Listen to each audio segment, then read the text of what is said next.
క్యారెంట్ sir.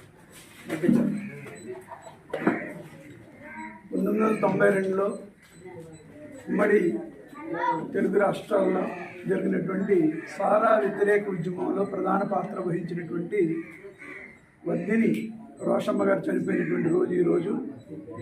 ఆవిడని తెలుసుకుంటూ మద్యాన్ని మానేయవలసిన అవసరం ఏమిటి అనే విషయం మీద ఇక్కడ మాట్లాడడం జరిగింది.